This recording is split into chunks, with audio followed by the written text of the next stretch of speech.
Hey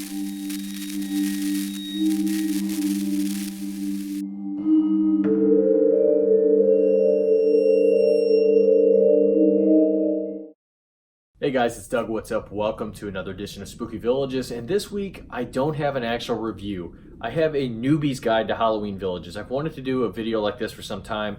And because we're very early in the season, actually I'm filming this way before the season technically, but you know, the early summer months, early to midsummer, that's when a lot of the villagers, that's when we start getting our display set up. That's when we start getting the buildings because the buildings start being released. So I figure now is a good time.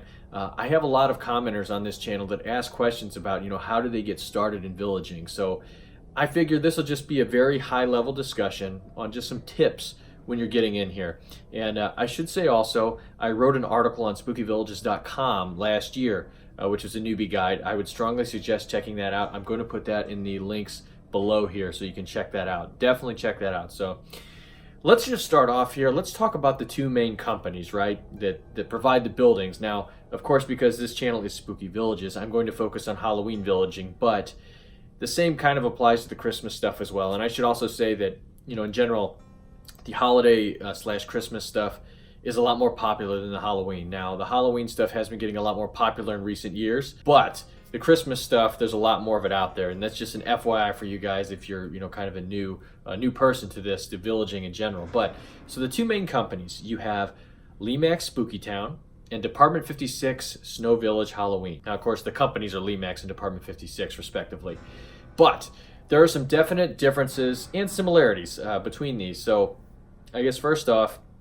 Lemax in general, this isn't the case with everything, but in general, the Lemax stuff is typically cheaper in price. Now you need coupons for that. We'll talk about this in a minute. We'll get into where to buy. I'll go into that a little bit more. But typically the Lemax stuff is a little bit cheaper. Normally the paint jobs are a little brighter. Lemax is known for animated pieces. They have the pieces, a lot of them are animated, and that is, when you can see things moving around in the building.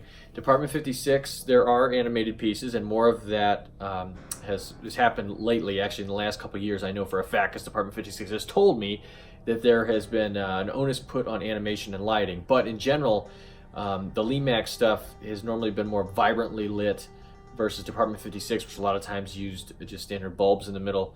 And Lemax stuff normally had more animation.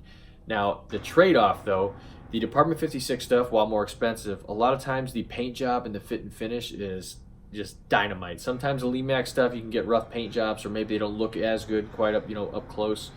Department 56 typically is ace. Most of the time when you find Department 56 stuff, the paint jobs and the finish are just fantastic on it. One of the other things, Department 56, they did this for a while, like the early mid-2000s, and then kind of got away from it for a little bit, and then in recent years have brought it back. But gift sets, Department 56 does a lot of gift sets, especially now, like just for example, Black Cat Flat, right? I talked about that last year on this channel. That was a gift set, so you have a figurine with it, a lot of times an accessory as well. It's just kind of, it's a display in a box, right? That's kind of what it is for a newbie. Those are great for a newbie, by the way, getting one of those display gift sets. But yeah, so in general, that's kind of the typical differences between Lemax and Department 56. Now, one of the big questions is, can you mix? Absolutely. I do on my, well, of course here, I talk about both of them, but in my displays, I do every year. I mix and match the pieces. It's my opinion that if you don't and you only do one company, you're really limiting yourself for some of the cool offerings from the other ones that you don't do. I should say also that, the differences between the pieces, I didn't really bring this up, but when you're talking about putting them together, Department 56 figurines are typically large. That's kind of the knock against them, is that they don't really scale that well with the houses. And also both companies play fast and loose with scale, right? So some buildings are a little bit bigger, some are a little bit smaller. It's not a definite thing that they work with. But in general, Department 56 figurines are larger. Now they also show more detail and they have a much better paint job, whereas the Lemax ones are cheaper. They don't have as much detail, but they typically are more in scale with the houses. So what I like to do is, again, I mix and match pieces. The houses, for the most part, are the same scale. I know some are larger, some are a little bit smaller, but for the most part, they work well together, whether it's Lemax or Department 56. If you watch the two display videos I've done on this channel, my Haunted Pumpkin Patch and my Trick or Treatsville, that I did last year, you can see that those are Department 56 and Lemax buildings and figurines and accessories, everything mixed in. And actually, I have some other companies mixed in there as well, some small builder stuff. I guess it's a good segue. Let's talk about some of the smaller builders. There are all kinds of people that you can find that do small batch things for your village. I know Crypt 31, I have featured the Old House on Corn Row. He custom built that one for me. He does custom built buildings and they look fantastic. I know my friend Village Vignettes, he does like the signs that I've used in some of my videos, and he does killer displays. There are just a lot of people that you can find online that do, support pieces for villaging if you can't build them yourself. It's just a really great community to be a part of. That's one of the reasons I like this channel, right? Is because I get to talk to so many of those people. But yes, to get back to the main thing though, Lemax and Department 56, those are your main companies where you're going to get the buildings from. Okay, great. So you want Lemax or Department 56. Where do you get the buildings from? So here's the deal. Lemax you can find online, of course, year-round even, but Lemax has their set dealers online that you can look around for. I really like Gift Spice. That's where I use a lot, get a lot of my online purchases from. I've also used eHobby Tools. They do a lot of Lemax stuff. Michaels, though, sells them in store. Normally that's in mid-July. And I have a Spooky Town guide actually for Michaels, a video I'll link here also I did last year. That all stuff that applies. And actually that's where you can get your coupon information and the pricing information. I'll leave it there because I already covered that. But that video will be linked below as well. But anyways, Michaels, though, is midsummer. That's where a lot of people get the buildings. Each year Lemax releases kind of the flagship new buildings as Michaels exclusives. You can only get them in Michaels. They also do release several other new buildings to other retailers as well, like Gift Spice, Hobby Tools, Menards. Actually, if you're here in the Midwest, I know that Menards, they actually carry Lemax stuff when it's seasonally appropriate around Halloween and around Christmas. There are other smaller retailers that do it too, and other larger ones. You want to get on Lemax's website, you can check that out. But in general, you can buy a bunch of stuff online, or you can go into your Michaels store during the summer. Now, Department 56 is a little bit different.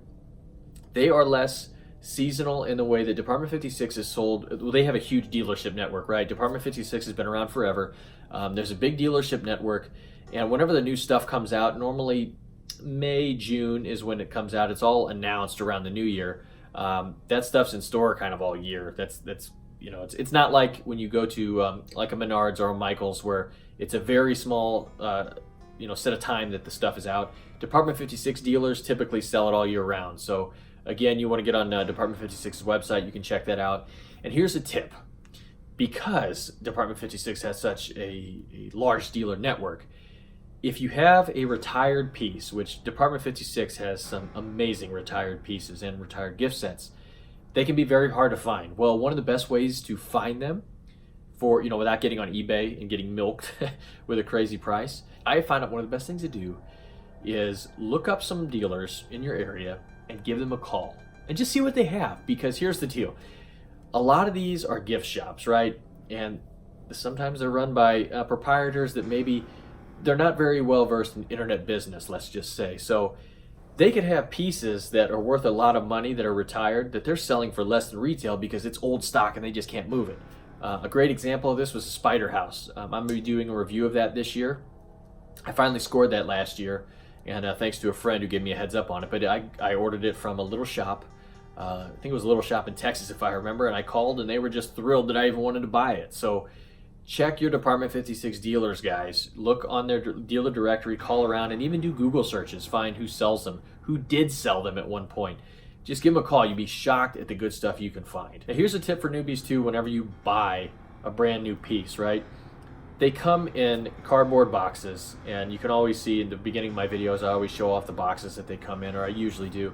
Inside there's foam, and you do not want to throw those boxes or the foam away. That is how you store the house. I know this might seem like, obvious information for some, but I talked to some of you out there, and I've seen pictures in the Facebook groups, about, pictures when you guys throw the boxes away, and some of you guys will complain that you threw it away and you don't have anything to store it with. I've also tried to buy buildings from lots before when they don't have the boxes, and that sucks. You do not want to do that. And plug also, when I talk about the Facebook groups, you should join the I Love Lemax Spooky Town Facebook group. I'm an admin on that. We have thousands of people on there. You can talk to Department 56, whatever. It's not just Lemax Spooky Town, but it's a fantastic community. A lot of these questions you can just ask and be answered right there on the spot. But yes, anyways, going back to it, don't throw the foam boxes away. You need them to store the pieces. And I can tell you, Lemax has much better boxes and storage foam than Department 56. Department 56, for the price you pay, it's pretty disappointing. The newer boxes, how they are. The older gift sets are better. They're more like Lemax. The newer houses, though, it's not as good. But either way, you want to keep your foam. You want to keep your box, especially if you want to resell, right? If you want to resell it, collectors want all that stuff. And again, these houses are fragile. It really, really helps out, the storage and the safety of your pieces. All right, so you want to start a collection. Where do you start? There's really no right way to do this, but listen, take it from me. When I got into it, I kind of went crazy. I started with a small display, but then I started buying a bunch of stuff, and I kind of got crazy. There are a lot of themes within this hobby. There are, spooky pirates. There's a carnival, a farm. There's mummies. There's pretty much anything in horror, right? You can find. One of these companies have made at least a couple buildings around it. So what I would do is just take a look online, right? And you can just search Lemax Department 56 Halloween. Even look on my channel, right? You can see some of the buildings I've reviewed, because some of them are retired as well as some of them are newer. If you find one that you really, really like, just pick it up and then maybe get a couple other accessories to go with it, maybe a little platform, and bam, there you go. That's all you need. This is a picture of my first display. First building I ever bought was a few years ago. It was the Dr. Stretch and Pull's Torture Factory. Love that building. And I had the Department 56 water tower. I had that, and you can see here, just a little bitty scene. That's how I started it, right? And that's how I'd recommend, you starting. And it's a good way to get into it without spending a ton of money. And I found the smaller displays anyways. You kind of appreciate the buildings a little bit more. Where I kind of went wrong, though, was right afterwards I started buying a ton of stuff because I got so heavy into it. Listen, I'm a guy who runs a YouTube channel and a website devoted to this stuff, so I guess cut me a little bit of slack for it. But I just went crazy. I spent a bunch of money, and I wound up having to sell a bunch of it because it just didn't match the themes that I wanted, and this stuff takes up a lot of space. So again, you do you. If you want to go crazy buying stuff, go for it. If you want a massive display right away, have at it. But it's just my opinion.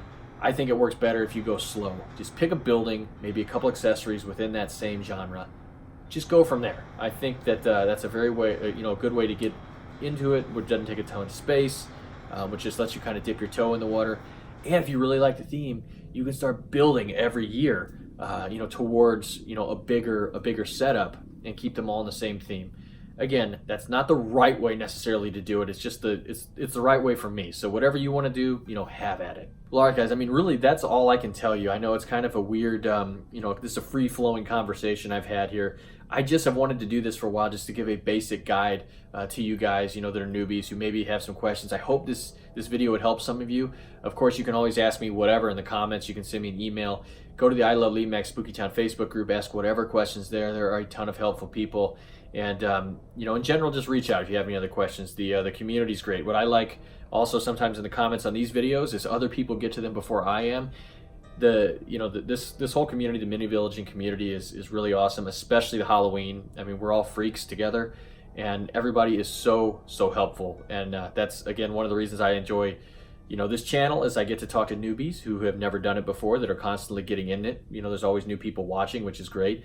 And I also like to talk to the hardcores, right, who have been in it years, that we have, way too much money in our collections and spend way too much time on them. But that's part of the fun, right? There's just so many different people into it. So, all right, guys, hey, I hope you enjoyed this video. I know it's kind of longer and I'm kind of rambly here, and it's just kind of going over whatever. I've wanted to do it for a while, though. So, again, check out my website, spookyvillages.com. I have some more articles that are going up this year as we get into the season from guest columnists. But you'll want to check out that newbie guide that I posted, which is a more succinct, more organized version of the stuff I just said here. So, and it's in text. So, all right, guys, hey, thank you very much for watching, and I will see you soon with another review.